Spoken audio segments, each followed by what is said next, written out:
The broadcast is live, so we are back with the Health, Love, and Life show with Coach Arnie, and I am here. Thank you, CC Schatz, for doing all this, and the Going Solo Media Network, WGSN-DB, Going Solo Network, radio, TV, and podcast.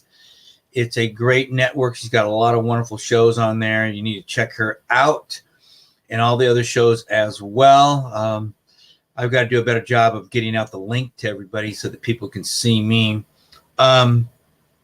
So again, I hope everybody had a great Christmas, great New Year's, safe New Year's. Tonight we're going to talk about a topic that many might think of as being depressing, but I'm going to try to put a good positive spin on it. But first, you can follow me at Coach Arnie F on Instagram. I'm actually starting to get back on there again. I have really been pounding Twitter, and Twitter is working. I've almost put on 300 followers here since I've been on it for about 2 months now. So I'm pretty happy about that. I'm starting to get some interaction. So all these social media platforms, guys, are all about consistency.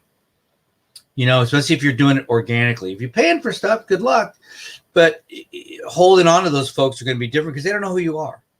So building it organically, they know who you are. And I haven't lost it. Well, I do. I shouldn't say I haven't lost anybody. Every once in a while, I'll lose a couple, 2 or 3 here and there, but I'll pick it right back up. And I had a little bit of a flat time last week. And then all of a sudden, since New Year's, I've put on 15 new Twitter followers. So I've been very happy about that. But it's all because I jump in there. I get involved in conversations. I try to put out good content to build. So Twitter, I'm at Real Coach Arnie. TikTok, Real Coach Arnie. Facebook, Arnie Fonseca Jr. Facebook, Arnie Fonseca Jr., also Coach Arnie. So if you Google Arnie Fonseca Jr., you'll find me. How's that? And feel free to call me, text me, email me. I will get back to you. I promise. I promise. So tonight's topic is about loneliness and finding solutions to loneliness. Because one thing to address the problem. Hey, look. I have talked about it on my Facebook lives before. I may have mentioned it before on a couple earlier shows with CC here on how big a problem that loneliness is, not just here in the U.S. Gosh, a lot of the research I was looking at the last few days coming out of the UK, United Kingdom, England, over there, and it's big. And it's getting bigger because the solutions are either, just go out and meet people. That doesn't work. Or it's right here.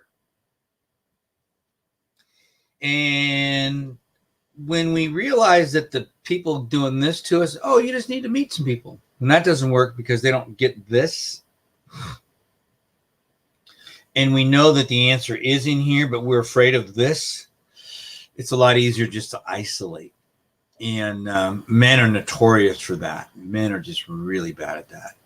So there's where the dilemma happens. And then we want to blame things. I was going to post an article earlier today, but the number one thing on there that they were going to use as an excuse was social media. And, look, I did not grow up with social media. This has been crazy. I was talking to somebody today, because I was waiting for a LinkedIn post to load. It took longer than I thought. And so, I get a little frustrated, but he goes, because I know that he just started social media. He's older than I am. He's almost 70. So I know what he's going through. And I put a lot of time into social media. So it's a tool. Look, we are social media. So if you're blaming social media, all it's doing is magnifying who you are, or we are, your neighborhood is. Before social media, were you the person that walked out your door, went over and knocked on your neighbor's door and say, hey, I'd like to talk to you about life? Was that you? Because if it wasn't, then what are you talking about? Was it you that went out and, went to one of the things as a relationship coach that I one of the assignments I used to give to my clients was go hang out at the mall, stand by or sit by the, grab a cup of coffee, sit by the escalator. And as people come down, especially young ladies, if you're a guy, talk to them, get to know them a little bit. Most of them are going to tell you to go or just walk right past you, but you never know. One or two might accept your offer for a cup of coffee. And they would do that for hours. But you know what they'd get over? Being told no. They'd get over being told no, and you never know. Every once in a while, they'd get a date with somebody for a quick cup of coffee. But was that you? Was that you going out there and introducing yourself to people and at a mall, at an escalator? Somehow I doubt all that. And so when we're blaming social media, we are social media. So my advice is, if you don't like Facebook, Instagram, LinkedIn, or any of that stuff, you can delete it off your phone. It's free. Do you guys realize that? That stuff is free. Don't blame stuff that's free because you don't have to use it. So I kind of discounted that article a little bit. There were some good points on it. I'm actually going to talk about some today. But the number one thing they want to do is blame social media. It's interesting how people, not to be political here, but people were blaming the last presidential election on social media because of the power, right? Yet we want to discount it when it comes to, these silly things like, why I'm lonely. I mean, if it's that powerful, good grief, come on. So if you don't like it, delete it. It's free, but don't blame it. When it comes down to what we're really afraid of with what's in here, and we're going to talk about that in a second when we talk about solutions, because I don't like to blame and complain about anything. I have learned to accept at my age that I am 100% responsible for me. If I don't make enough phone calls, it's on me. If I don't reach enough people, it's on me. I can't blame anybody. Okay. My circumstances are on me, because even if something really bad stuff happens, like last year, as I reflected on my year last year, it started off horrible. I started off with a detached retina right here. And I was going to lose my eye. I was that close to losing my eye. And now I see better than I have in years, even when I was a kid, because of modern medicine and some surgery and crazy stuff. And thank God, right? Blessed. So, but other things happened too that were horrible in my life. Now, the key is, how do we respond to that stuff? Okay. So I want you to think about that as we talk about loneliness here. So let me just go over some statistics that might put an emphasis on why this is important in our society today. So let's look over some things here. First of all, loneliness decreases your immune system, which means you're susceptible to getting sick. You're susceptible to illnesses and even big things like cancer and just horrible things that attack your immune system, all because of the feeling of loneliness, being alone.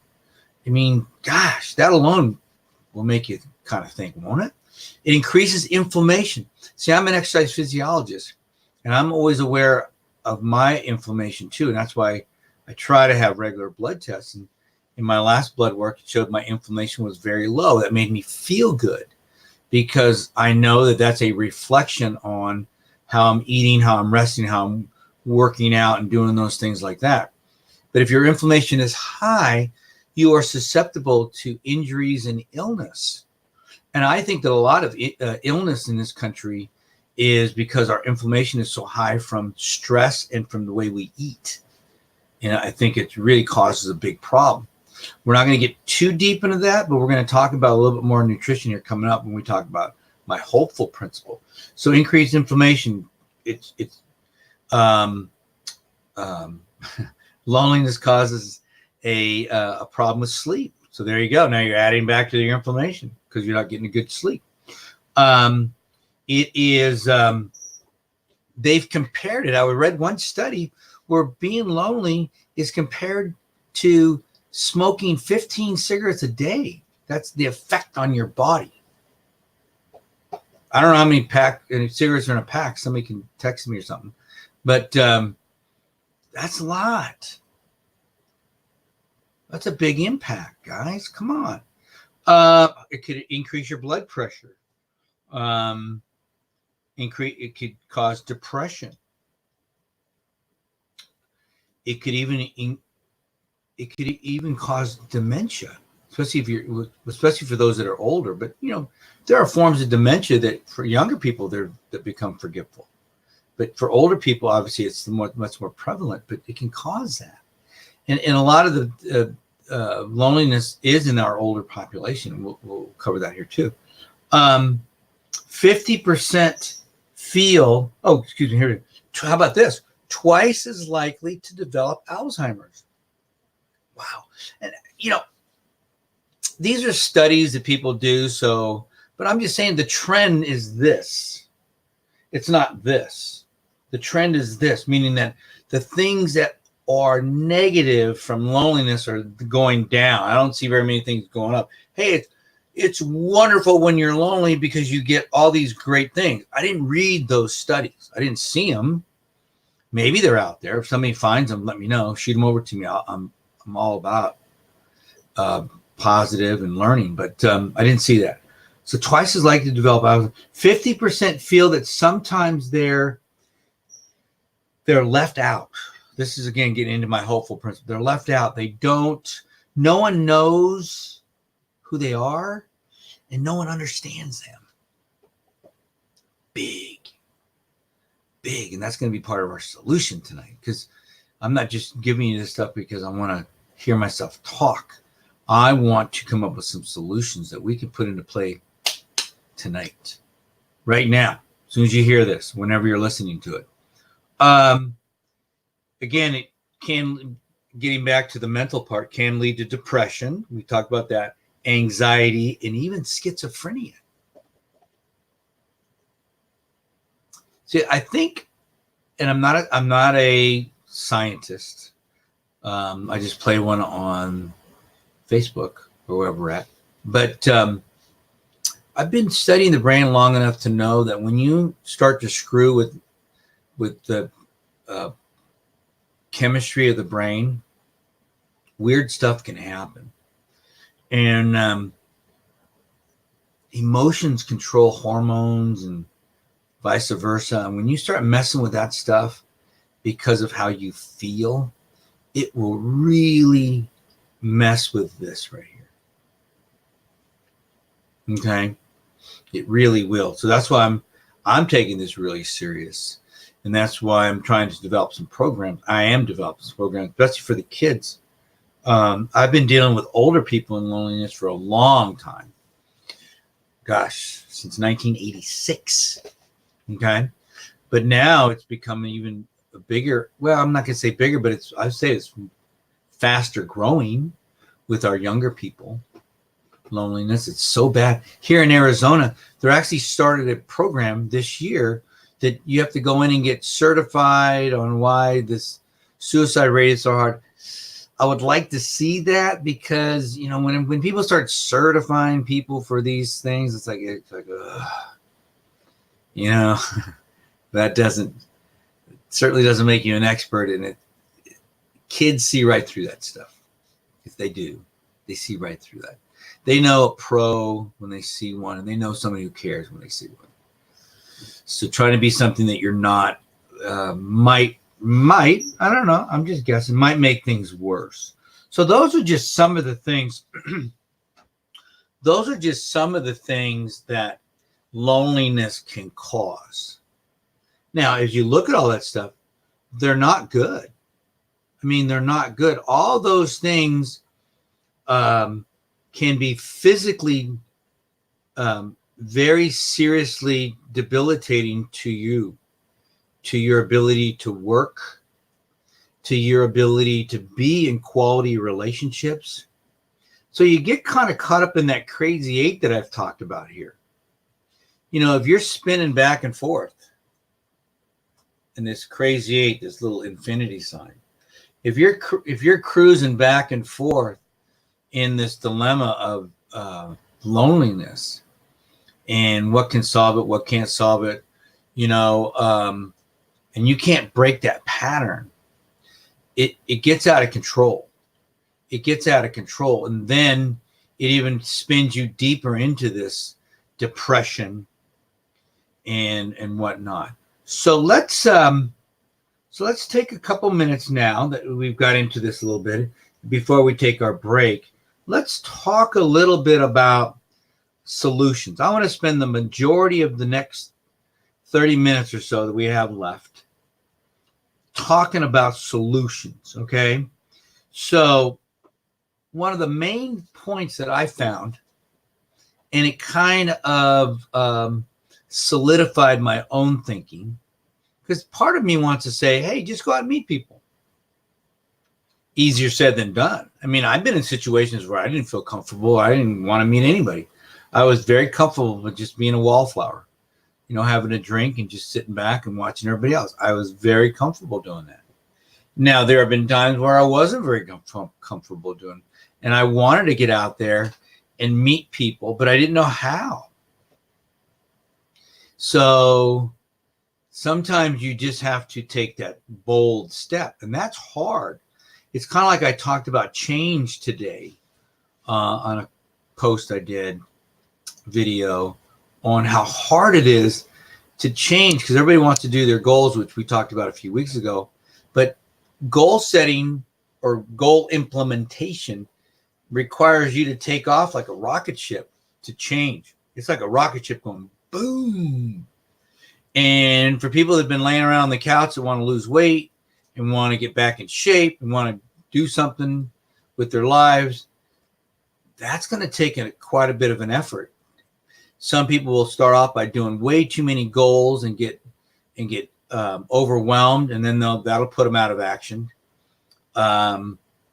Some people are trying to increase their income.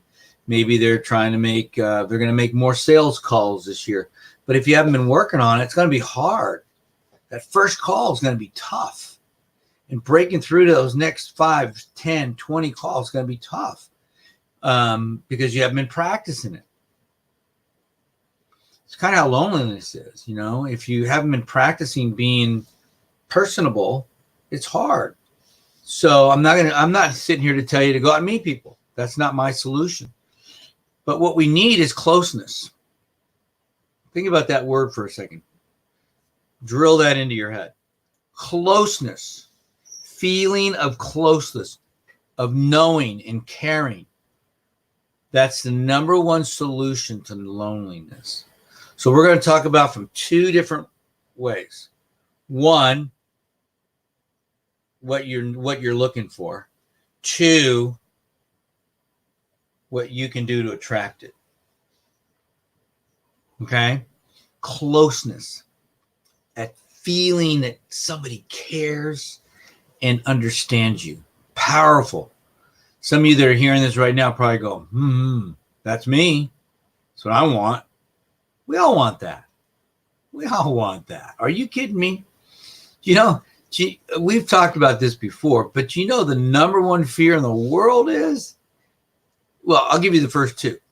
Not being loved. Never going to be loved.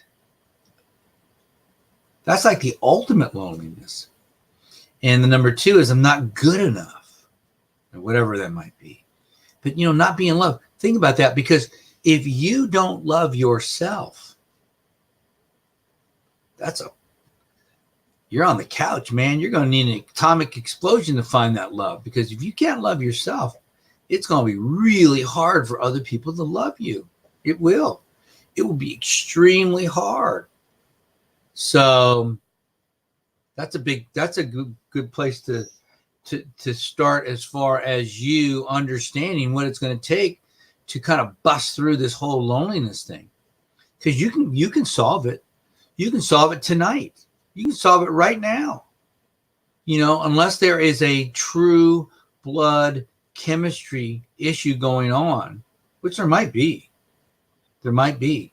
If not, you can solve your loneliness problem tonight before it becomes chronic. Because for many it has, and it's going to take more work to do that.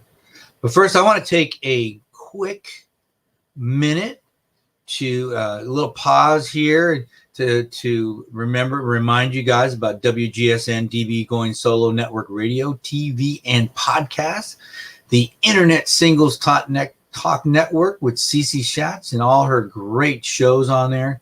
So make sure you look that up on Facebook, goingsolomedia.com as well. You can see all the shows on there, including mine. So share them, get them out there. If you think this is good stuff, tell other people about it. So just want to remind you about that.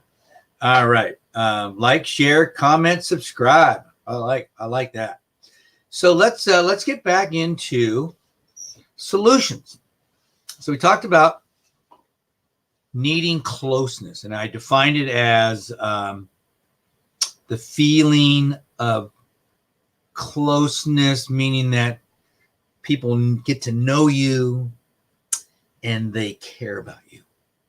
You know, I did a talk at a school recently, and I talked to the coaches, and first thing I said is, these kids will never care about what you know until they know how much you care. And that goes for everybody. When you know someone genuinely, whether it's your boss, your family, your spouse, girlfriend, boyfriend, when you genuinely know that they care, it makes you feel good. Makes you feel good. You know that. I know I feel good. Okay. But remember now, that has to start with you. You have to care about yourself. You know, that's why I'm a big fan of nurturing yourself. You know, going for a walk, exercise, maybe if you can afford it, get a massage, do your meditation, prayer, go get a sauna, you know, work at whatever, go for something to take care of you, go hike, you know, whatever you might do to nurture yourself, take care of yourself, care about yourself. Because when you care about yourself, it makes it a lot easier for other people to care about you. I promise you, it really does. So, a big thing that I've talked about quite a bit that people that are lonely want. They want others to see the world from their point of view. And this is their main way of establishing that closeness. So when others, if they find somebody that sees what they see, they understand them, that is huge. That's a massive leap towards that closeness that they're looking for. But how do you find that? How do you find that person that's going to see the world from your point of view? Why don't you think about that for a minute? Because we're going to get back to that. How about caring? And I just said this. People don't care what you know until they know what you care. Caring is huge. Massive. A massive part of closeness. Because, you know, it's easy to work with people. It's easy to be in a relationship and just kind of do your own thing. We've all been there. We all do it. We've all done it. It's another thing that when you are madly in love with yourself, you take care of yourself, you do things for yourself, you fill up your cup, and now all of a sudden you can really give to that other person. You can give, man, a lot, because you've got energy, you've got your health, you've got your faith. You know, God loves you, you love you, you're full of love. You give that stuff away, man. You give that care away. Your soul, you can look into the eyes of a friend or somebody you just meet, and they're going to go, man, there's something special about that person. They get it, man. They understand me. You can do that kind of stuff because you're not worried about yourself as much because you already figured that one out. That's why it's so important to start with yourself. If you can't start with the person in the mirror, we've got a problem. Because then you're going to need other people to give it to you. So that generally doesn't work. So being understood is huge. Being understood is massive when it comes to the solution to loneliness. People are looking for that. I talked to a lady the other day. I worked with her son a while back, and they own an auto shop. And I go, how's he doing? And she goes, oh, and he just needs a friend. We were talking about that and how I do stuff with loneliness. She goes, man, she goes, let me know when you got that program because it'd be perfect for him. Right. But him and I have already talked a little bit, but we'll talk again because my program is right here. And I'm going to share a little bit about it right here. But we're all looking to be understood. He is. If he found somebody right now that understood what he saw, not to just agree with it, so be careful there, but to see it and then understand and encourage, man, we're all looking for that. We're all looking for that. We all want someone to talk to that cares about our stuff, that when we come home and we share a phone call or something we did, and that's all we're looking for. But most of the time, everybody's too busy with their own stuff. So we go, oh, they don't care. Right? We've all been there. I know that. So we go back to either men go to their man cave, women go, do their thing. Maybe they go watch TV. I don't know. But it's certainly not interaction. It's certainly not, talking and getting to know somebody and getting close. If anything, it's going the other way. Right? Am I right? Sure. Of course I am. So let's talk about how can we attract this feeling of being close into our lives. Well, this is one of the things I talk about quite a bit when I do relationship work, and this is all this is. Loneliness is a byproduct of not having good relationship skills, starting with yourself. Yes, very true. So we have to know what we want. So if you're looking for a friend, what are you looking for in a friend? Somebody who's honest, maybe. Somebody who's trustworthy. Somebody who's empathetic, kind, gentle. Somebody that has a great attitude, positive. Is that what you're looking for? I am. So you might be too.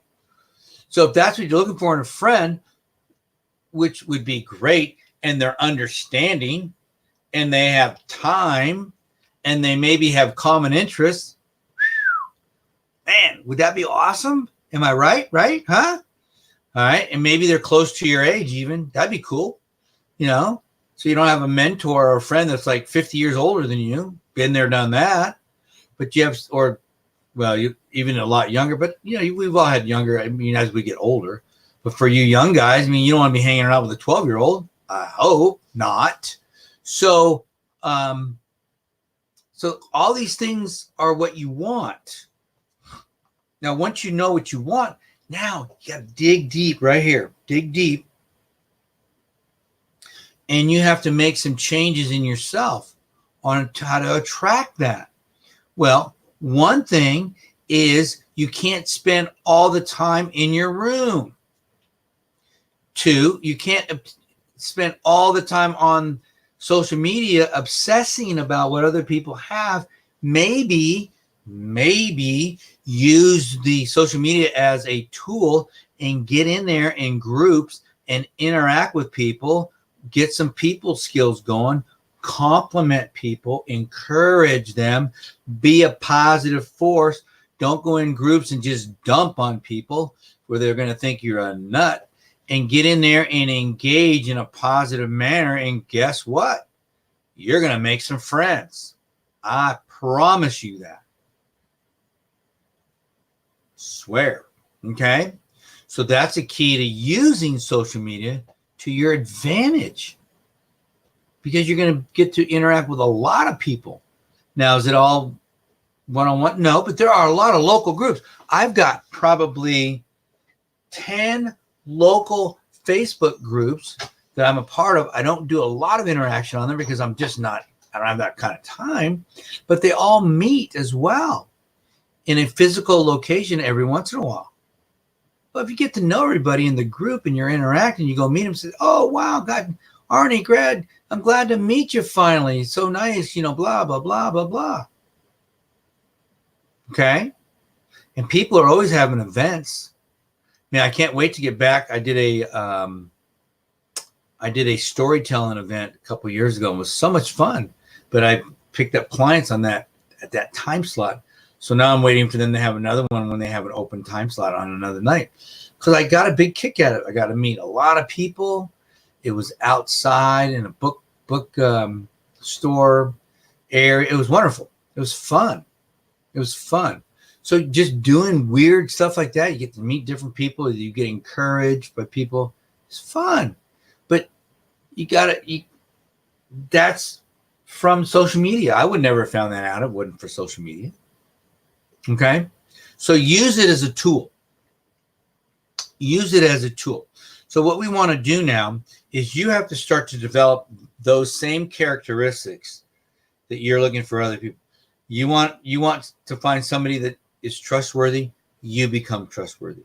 You want to find somebody that's kind, be kind. Be positive.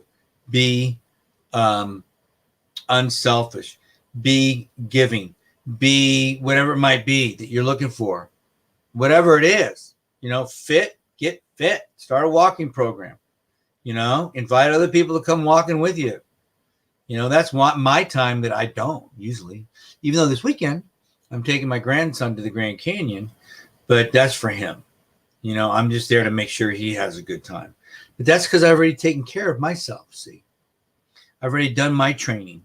I'm already ahead of the game in January for my fitness goals of 2000. Remember we talked about it a few weeks ago. I'm looking at my brand new whiteboard over there, brand new, with all my goals written on it. I've got relationship goals. I've got health goals. I got personal and adventure goals, and I got financial goals. Okay. So if you haven't done yours yet, do them. Pick a few. Just put a couple on there that you can tackle this year, or one. I don't care. Whatever. That's your deal. So be what you want to attract. Okay.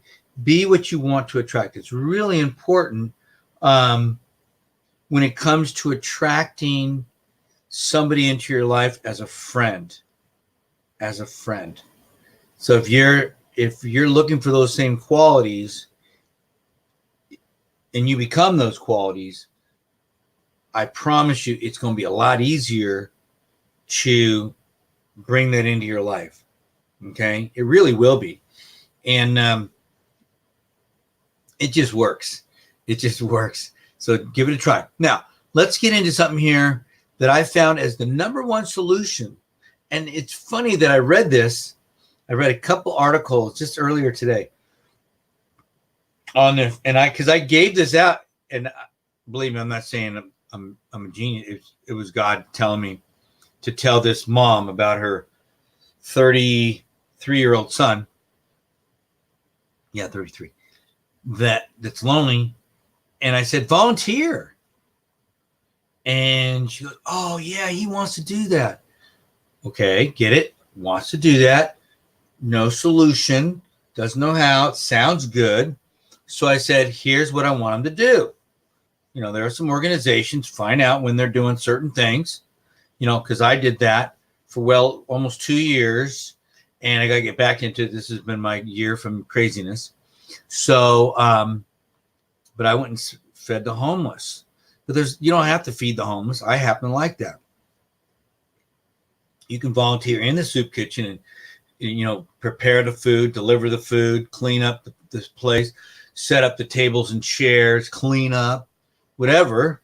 Or you can do other things. You can work for companies that maybe ship things to soldiers, or work with children, babysit, whatever. Go visit people in nursing homes, sing songs. There's a ton of things you could do. It's limitless to volunteer. Limitless, meaning no limits. And here's a stat that I thought was crazy. But 2/3 2/3 of lonely individuals, when they talked to them about this, felt less lonely and isolated when they volunteered. Powerful. 2/3. Man, why would you stop? Why would you stop? Why would you stop volunteering if it made you feel better? I've always been curious about that. Because volunteering gives us a sense of purpose and belonging. Yeah, it's true. It gives us a sense of purpose. Like when I was handing out trays, I had a purpose that day of not only making sure I got the tray, gave it to them, looked them in the eye, either said God bless you or just made a comment or tried to talk to everybody. Just had fun. I wanted them to at least see me smiling and having a good time and just be a blessing. But you have to find what works for you, what gives you a sense of purpose, a sense of belonging. Because when you find those things, you're going to be a lot less lonely. So that's why I want to kind of cross into here in my last few minutes here and talk a little bit about my hopeful principle. Because my hopeful principle addresses a lot of these things. Okay? So what is hopeful? Well, hopeful is healthy nutrition. Well, I think I mentioned it earlier here. No, not much, but we're going to get to it. Especially when it comes to the brain. When we eat better, a balanced diet with healthy fats, and when I say healthy fats, I mean saturated fat, okay, as a part of your diet. Saturated fat, everybody, all the fat that everybody thinks is bad. That's most of my diet, okay? That's most of my diet. So saturated fat, getting those good fats into your body, good sources of protein, eliminating some of the bad things, some like bad seed oils, the bad omega-6 oils like canola and that kind of stuff. You'd be surprised how much that stuff messes with your body. Inflammation screws with this right here. It just makes you think different. You're cloudier. You're not focused. Pulls down your energy. Man, I'm getting depressed just talking about that. Okay? And when you're depressed, do you feel like going out and meeting people? I know people. I just listened to a great podcast by Kevin Love with the... Is he still with Cleveland? Either way. How he was just broke out of depression this year, but he used to go when he was a kid, in college. He would go 2 weeks or more at a time staying in his room, missing school, missing everything. So, nutrition is huge when it comes to the brain health, guys. Huge. Okay? And it has a lot to do with your brain chemistry. So optimizing your environment. Meaning that you need to surround yourself with positive people. We talked about that earlier. Positive, healthy, energetic, loving people that care about you. Care. Get it? Care. Care about you. You want to surround yourself with people like that. Remember, you be that person too. You be loving and caring and trustworthy and all that stuff. You be the friend too. That'll get you a ton of friends. Okay? P, purpose. We just talked about it. Sense of purpose, doing something. If you don't have that sense of purpose at your job, go volunteer at a soup kitchen. Go volunteer at your church. Volunteer at a nursing home. Volunteer somewhere at a daycare. I don't care, but you'll feel better. You'll feel better. Purpose. God, powerful, powerful. Exercise. If you're feeling bad, if you're feeling bad and you have the energy, go for a walk, ride a bike, Go swimming. Go take a sauna. Something. You'll feel better. Move. Movement will change this right here. Instantaneous. Bam, bam, bam. Move. But it's counteractive to what we want to do. We all, when we feel bad, we just want to go, ooh, and lay down and go to sleep. That's the crazy eight, remember? But move. You'll feel better. You'll feel so much better. I promise you. Movement.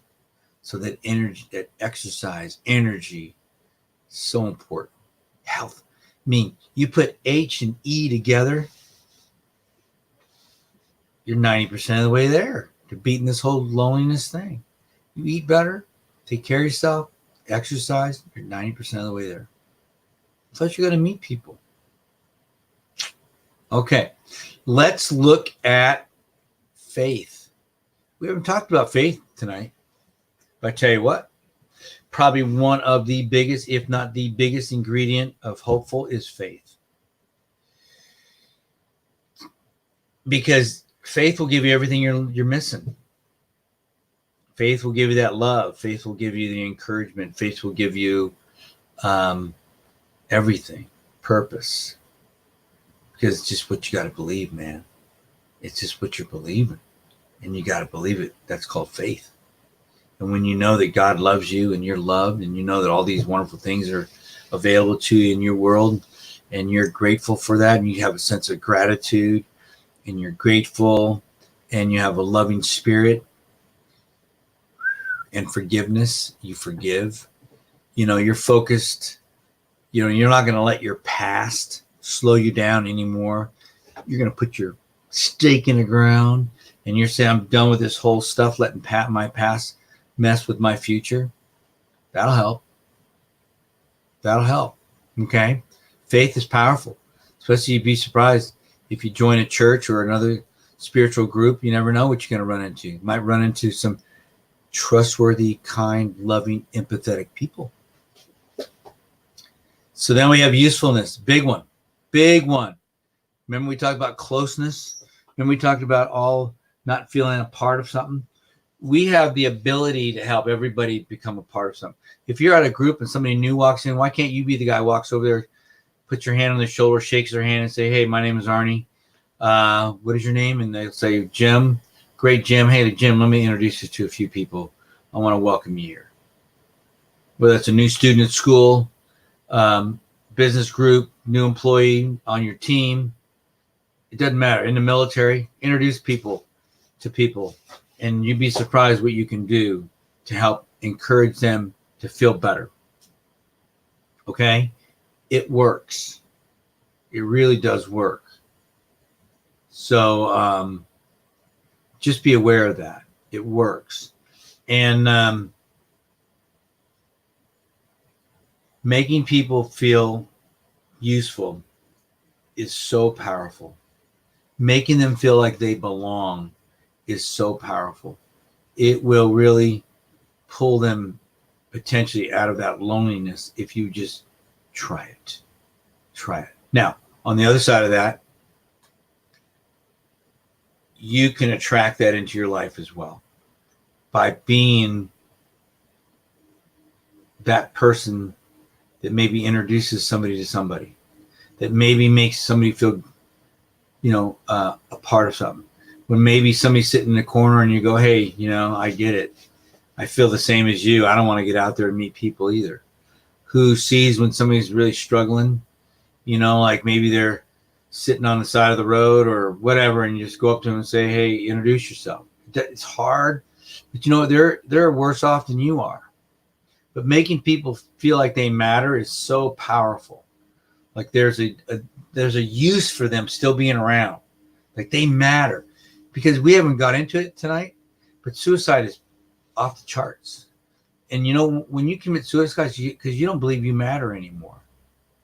You don't have a purpose here anymore. It's not going to matter if you're gone. Heck, I've heard people tell me, oh, they'll be better off. Because they don't think they matter.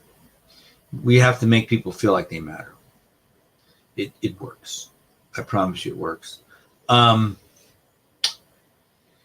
And lastly, but not least, my L in hopeful stands for legacy. See, a lot of times people are playing for legacy. No, they're just not playing this game called life just to get by. They're playing it so that people remember them. So, I mean, and that's okay. Not everybody can do that. Not everybody wants to do that. Some people just want to do their thing, go home.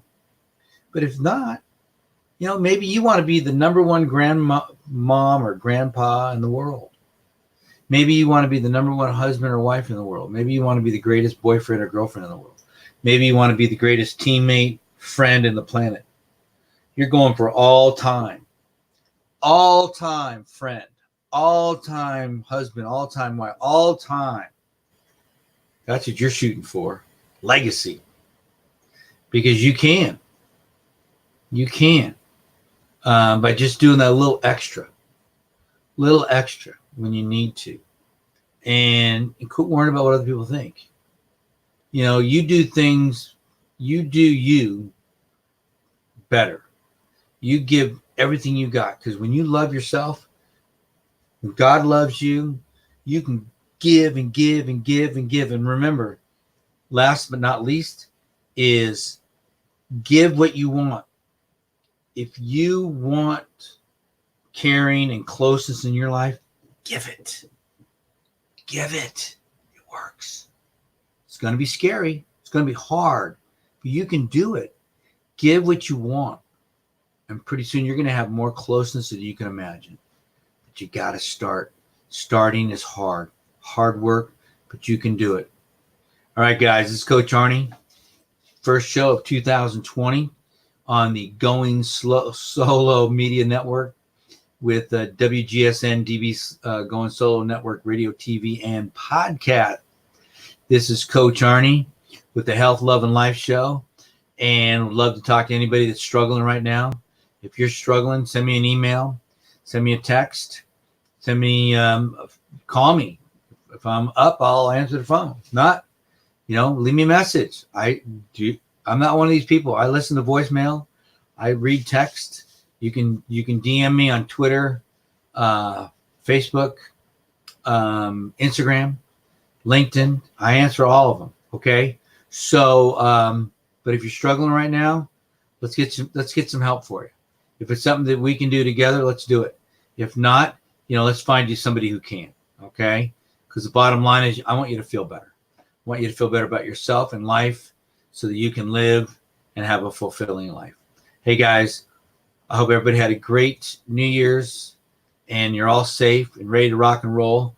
And let's make 2020, let's make this decade crazy good, okay? But the only way to make it crazy good is to do some crazy good stuff. Hey, I love you. This is Coach Arnie, and I am out. Wish me luck heading to the Grand Canyon. Bye.